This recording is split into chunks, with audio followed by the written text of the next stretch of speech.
we're ready to start. It is my great pleasure to introduce the first speaker of this semester for the Russian, East European, and Eurasian Studies program. I'm very happy to introduce today Dr. Rafal Wnuk, who is a professor at the Catholic University of Lublin. Here at Yale, he has been the 2021 William Rosenberg Senior Scholar at the Fortunoff Video Archive for Holocaust Testimonies.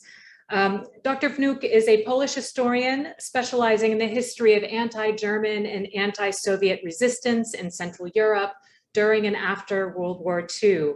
He also specializes in the history of totalitarian systems, museology, and the politics of memory.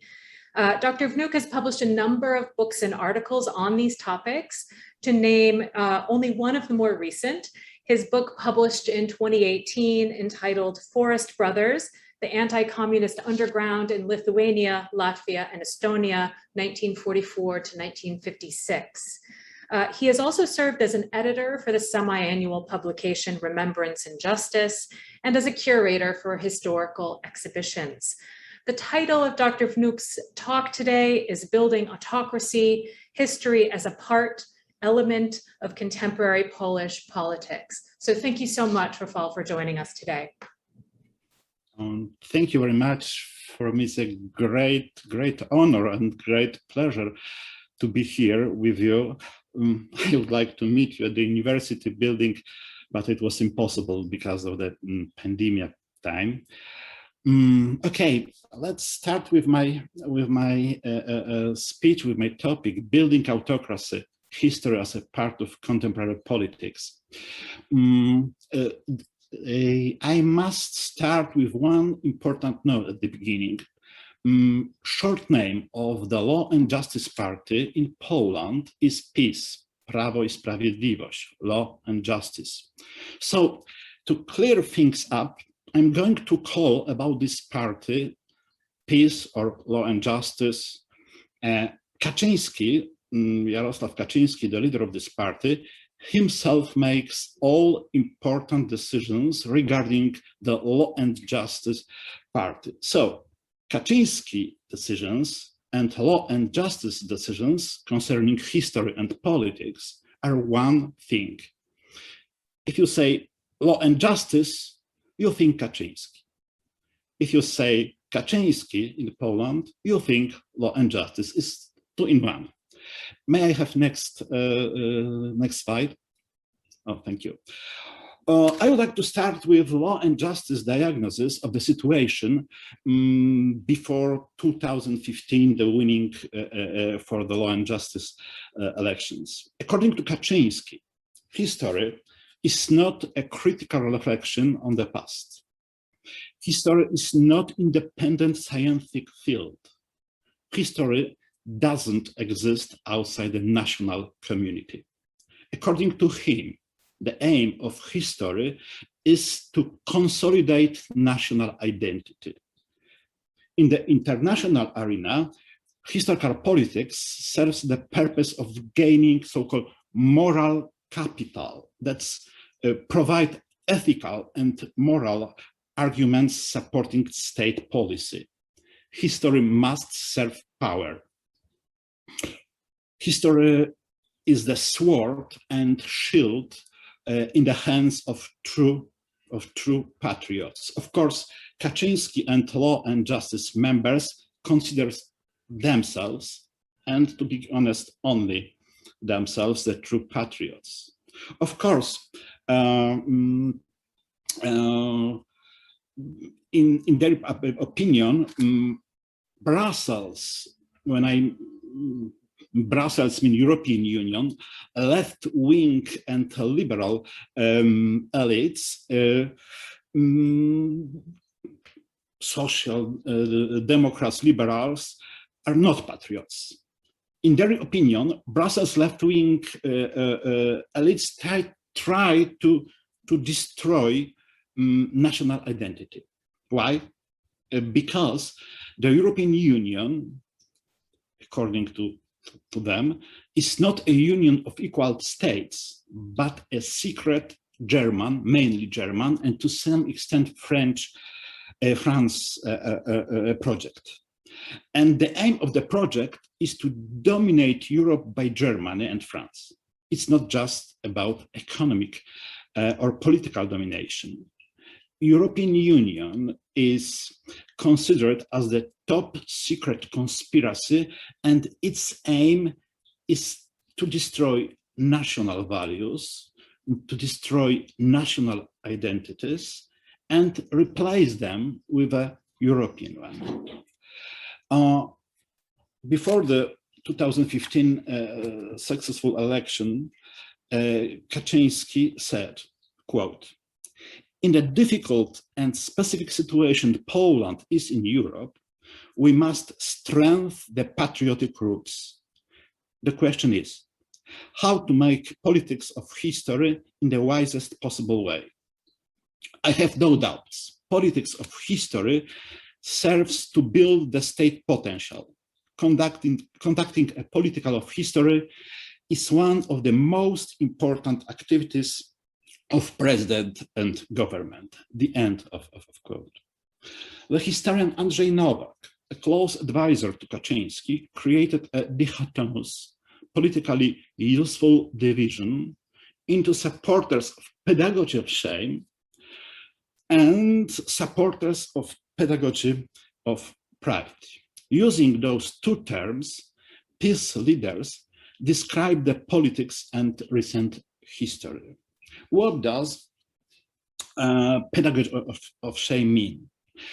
According to peace, with Poland's accession to European Union, foreign forces imposed on Poland a pedagogy of shame. The murder of Jedwabne is a symbol of this pedagogy. Let me remind you the case of Jedwabne. In 1941, Poles in the village, or rather a small city, at the initiative and in the presence of Germans, murdered the local Jews. These events were described by Jan Tomasz Gross in the book Neighbors, this book was published in Poland in 2000, and the book initiated nationwide debate about Polish-Jewish relations during the Second World War. And in heads of law and justice leaders, this book, Jedwabne discussion, is a symbol of pedagogy of shame. Any critical statement about Polish history, especially any single statement about the crime in Jedwabne, is automatically treated as a slander against Poland and Poles. If the critics come from abroad, they are considered the enemies in the alien and the alien aggressors. If the critics come from Poland, they are considered traitors or oikophobes. The word oikophobia, the hatred of the motherland, was introduced to the language of Polish politics personally by Jarosław Kaczyński. According to peace, to law and justice, but the pedagogy of shame is a process of teaching Poles the hatred towards Poland. You, or me, you practice pedagogy of shame if any of your opinion about interwar Poland are not enthusiastic enough.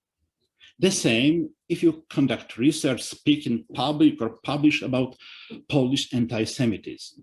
You practice pedagogy of shame when you conduct research, speak in public, or publish about Poles collaborating with Germans. You do it if you are critical of some activities of Polish underground during the Second World War, or any activities of post-war underground.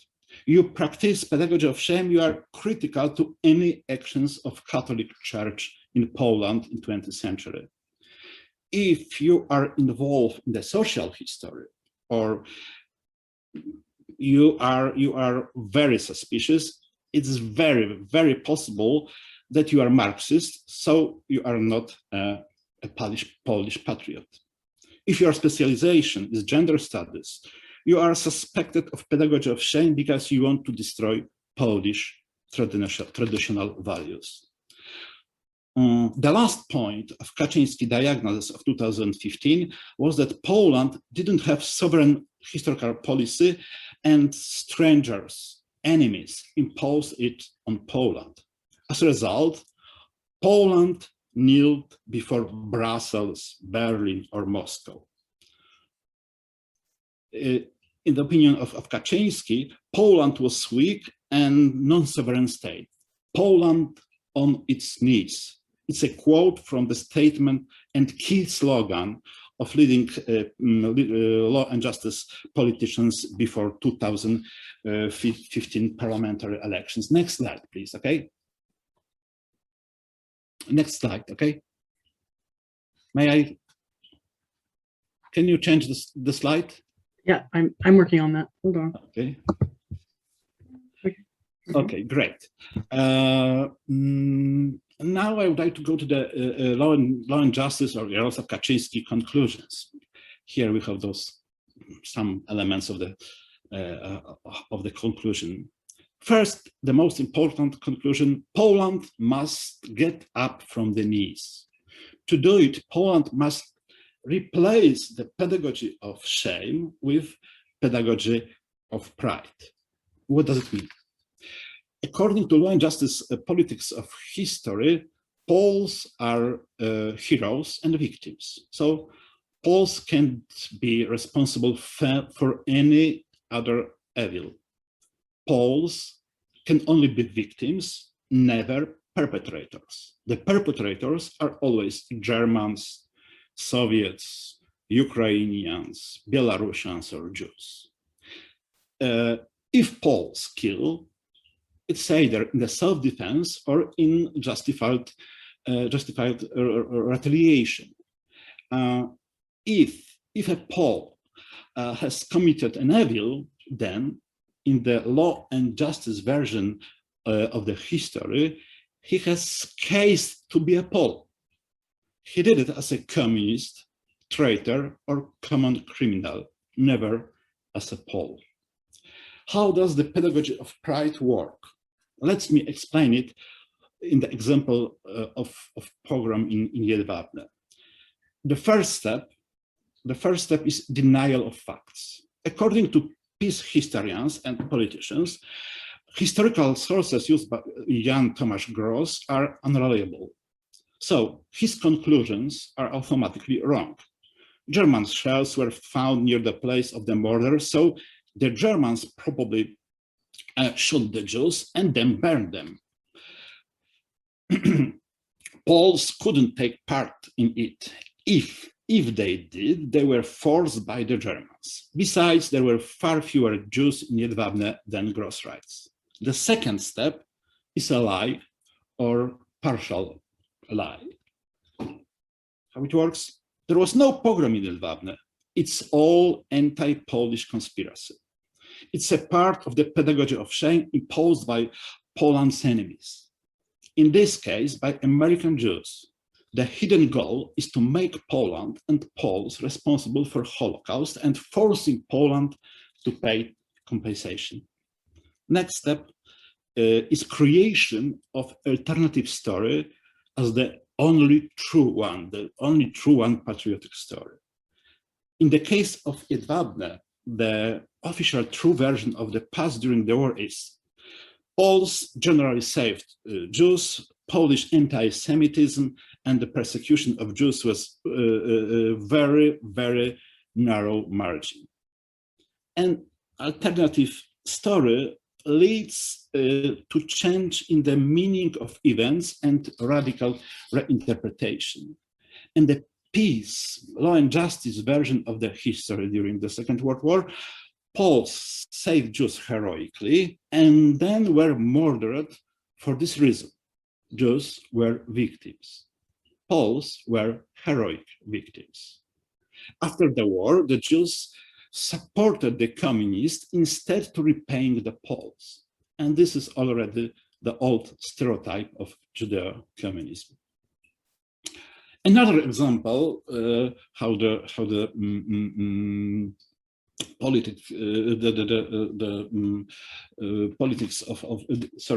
pedagogy of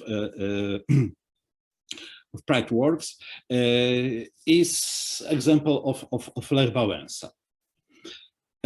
As you know, Lech Wałęsa was a leader of solidarity movement and hero of the fight for human rights and freedom in Poland. But Jarosław Kaczyński sincerely hates Lech Wałęsa, and the first step is denial of facts. According to Kaczyński and historians close to Kaczyński, the role of Lech Wałęsa during the strikes in 1980 and martial law is misinterpreted. In his Law and Justice version of history, Lech Wałęsa was not a real leader of strikes in 1980, and he was not a real leader of the underground solidarity. A lie or partial lie is the second step, as I said. So Lech Wałęsa, according to them, was a communist agent and traitor. In the 90s, he was not representing Polish society or democratic opposition, but so-called communist point of view. And the third step is a creation of an alternative story as the only true one. And how the alternative story looks like. During the strikes in 1980, Anna Walentynowicz and Andrzej Gwiazda, I know you don't know who are they, but Lech Wałęsa opponents, of course, those people were real leaders of the strike in Gdańsk shipyard. In the 90s, the real leader of the underground solidarity was not Wałęsa, but his advisors, especially Lech and Jarosław Kaczyński. The logical consequence of this thinking is that Poles should pay tribute to Kaczyński, not to Wałęsa. You can see photos on this slide, 3 photos of Kaczyński monument. So today we have in every second city monument to Lech Kaczyński. Lech Kaczyński and Jarosław Kaczyński are twin brothers. As a result, it's not certain who stands on the monument, the president of the Republic of Poland who died in the Smolensk air disaster, or Jarosław, the leader of the Law and Justice Party. From my point of view, denial of the facts, open lie, and alternative narration, these 3 phases are typical for the pedagogy of pride. The case of Lech Wałęsa leads to another Law and Justice conclusion. Polish history, in their opinion, must be reinvented, some facts must be reinterpreted, some individuals must be replaced by others. As I said, according to the Law and Justice politics of memory, Lech Wałęsa must be replaced by Kaczyński brothers. But it's not only one case. Adam Michnik must be replaced by Macierewicz, who is Law and Justice important activist. According to the this politics of memory or politics of history, Macierewicz, not Michnik, was a leader of press solidarity democratic opposition in Poland.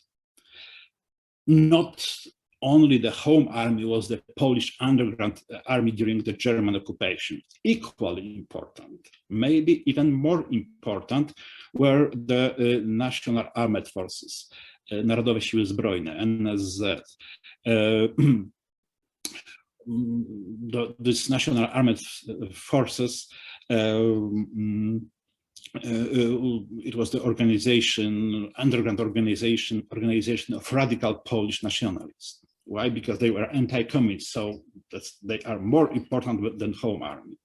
According to Law and Justice, Poland, after 1945, was not a state with a limited sovereignty dominated by Soviet Union.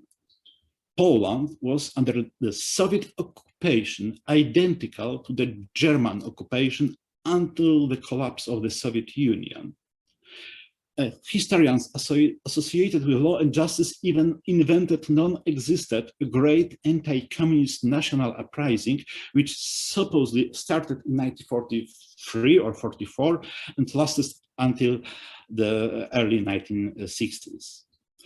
According to Law and Justice, to change the historical narrative and to defend Polish history against foreign influences, Polish historical politics must be centralized, subordinate to the government, and present the so-called Polish point of view. Polish point of view is another important key slogan of Law and Justice and Jarosław Kaczyński. This leads Kaczyński to the conclusions that truly patriotic Polish government must eliminate the pluralism of historical narratives and makes the national, heroic, martyr narrative the only obligatory. It is a project of great nationalistic cultural revolution, the aim of which is to change Polish historical imagination. Kaczyński decided to rewrite the history of Poland, especially, I think, recent history. I think Kaczyński read George Orwell, 1984, and bear in mind the quote, "Who controls the past controls the future. Who controls the present controls the past." Next slide, please, okay?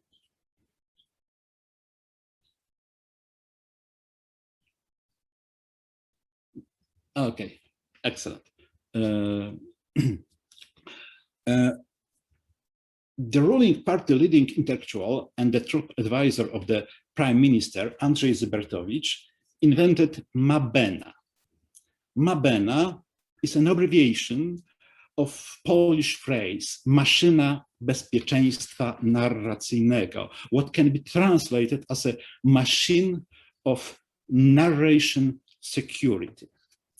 According to Zybertowicz, the task of Mabena, of this machine of narration security, the task of Mabena are, quote, synchronization of resources to repair Poland's image in the world, activation of anti-defamation efforts, and duplication of the actions of Jewish and Israel circles in the political field, the end of quote.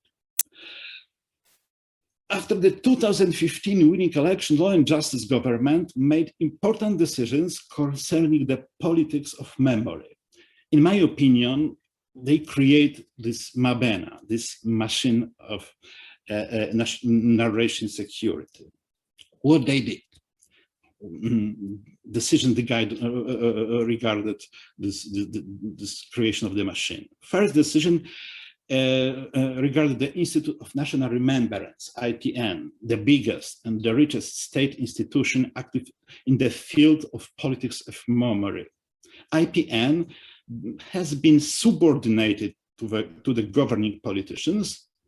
The government has changed the IPN profile from its original scholarly and educational nature to the nationalist propaganda institutions. What else? Old museum of the Second World War in Gdańsk was closed down by the new, and the new one with new tasks had been erected. Why? Because according to Kaczyński, now the quote from 2014, the museum in Gdańsk is a kind of gift of Donald Tusk for Angela Merkel. It's an accurate implementation of German politics of memory in Poland. Next example of the creation of Mabena. In Lublin, the Institute of Central and European the Central and Eastern Europe, this institute was replaced by the Institute of Central Europe. In the Lublin Institute, IPN, Museum of the Second World War, and other institutions, Law and Justice made a research cleansing. New directors fired disobedient to the ruling party historians from their jobs. Another Mabena building decisions concerned Polish Jewish matters. Polish parliament passed the Holocaust law. It was 2018, if I remember well. Quote from the Holocaust law: "Whoever accuses publicly and against the facts that the Polish nation or the Polish states of being responsible for complicity in the Nazi crimes shall be subject to the fine or penalty of imprisonment up for 3 years." The end of quote. It was real international catastrophe, the Holocaust law. Under the pressure of Israel and US, Law and Justice rewrote the bill, but the idea of punishing historians, those who are not supporters of law and justice, remains alive. As a result of the so-called judicial reform, the courts in Poland are not longer independent of the executive. Now, research can be censored and free speech deprived without the change of the law. It's quite simple. First, the Law and Justice Party, Kaczyński's party, controlled and sponsored NGO, accused the historian for defamation of honor and good name of the seat. Then the obedient and intimidated judge condemns the unpatriotic historian. And it is the case of Barbara Engelking and Jan Grabowski. Maybe you know something about this case. It was a very, very important problem and discussion in Poland. What else Law and Justice did to build Mabena, this machine of narration security? They cut funding of independent institutions and limited the autonomy of local government and NGO. The best known is the suspension of funding for European Solidarity Center in Gdańsk. Sorry.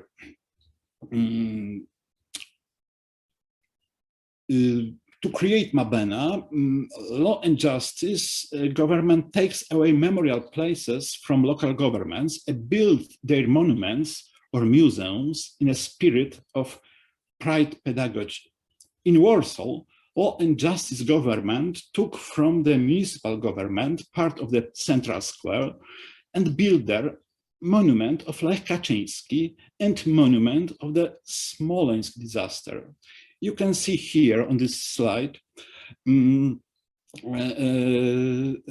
can see on this slide this monument protected, where this monument is protected by soldiers, and the same monument taken over by anti-peace and pro-European activists. So it's a part of today Polish monument or war or memory war. In Gdańsk, the government took from the city Westerplatte, the place where the first fight took place in 1939. And in our history, in Polish history, according to our version of the history, the Second World War in Europe began. They did it to control anniversary celebrations. And for example, they want to transform Westerplatte into, as they call it, Polish Pearl Harbor. Peace trying to copy US method or US style of national building, of building the patriotism. Law and Justice established new centrally controlled institutions with a very, very high budget, like Pilecki Institute, Museum of Warsaw Ghetto, Museum of Cursed Soldiers, Museum of Polish Eastern Borderland in Lublin, the Roman Dmowski and Ignacy Jan Paderewski Institute for the Legacy of Polish National Thought. The official aim of the last one is to spread and commemorate quote, the rich heritage of the nationalist politicians. Director of the institute, Jan Żaryn, proclaims that the aim of the center is to promote national thought among young people by, quote, perpetuating a positive image of the national camp, in particular, the national radical camp, obóz narodowo-radykalny, the end of quote. The ONR, the national radical camp, was anti-democratic, anti-capitalist, anti-communist, anti-Semitic, and radically nationalist revolutionary organization. In my opinion, ONR, this national radical camp, was just a fascist party. What else they did to create Mabena? Law and Justice government can't control International Auschwitz Council, so they decided to paralyze its activity. The Minister of Culture didn't appoint Dariusz Stola, who was chosen by independent committee as a director of Museum of the History of Polish Jews, Polin. Why? Because Stola was not ready to work in the spirit of pedagogy of pride. The government is trying to destroy the independence of Polish Academy of Science, and at the same time is trying to create a network of right-wing, extremely conservative Catholic universities. Law and Justice government is trying to shut down TVN, an independent television station, Polish branch of American Discovery International broadcaster. The aim is clear, to prevent narratives independent of law and justice. Of course, not only in the sphere of history, but we are talking today about history. These decisions causes a chilling effect. Young historians are afraid to research difficult topics, but also many older historians are faced with the choice to choose whatever to choose, to fight in court and be a victim of the government media campaign, or choose peace and money.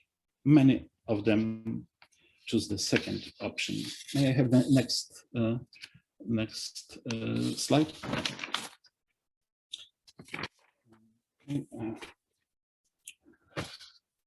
Now I would like to say something about the features of memory politics of the present Polish government relating history. Law and Justice government tried to create one obligatory version of the history. The narrative is not complicated. Poles were innocent victims or heroic freedom fighters. Anti-communism became the basic value. It results in rehabilitation of extreme right-wing anti-democratic organizations.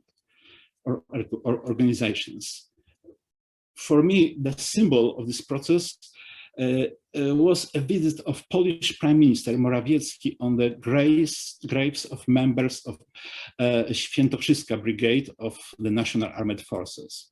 You can see the photo of it on the slideshow in the snow.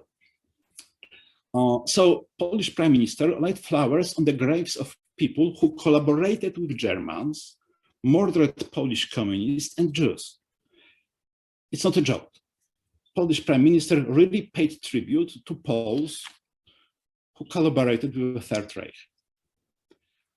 According to Law and Justice leaders and some historians, followers of the ruling party, Polish historical experience is absolutely unique and untranslatable. It means you cannot understand the Polish history and Polish case, Polish past, because you are not Poles. Only Pole can understand Polish history. That's the idea.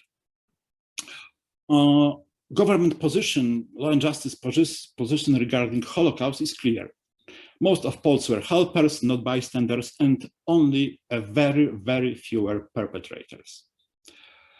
Poles were the best soldiers. Poles suffered the most. Poles were betrayed by the Western democracies. And the aim is a creation, I think, of nationalist and anti-European atmosphere in Poland. What else? Poland, what else? The next feature. Poland after 45 was not a satellite state of Soviet Union, but Poland was not a state with limited sovereignty, but only territory occupied by Soviets. You know, the signal is like this. Poland was not a state, occupied territory.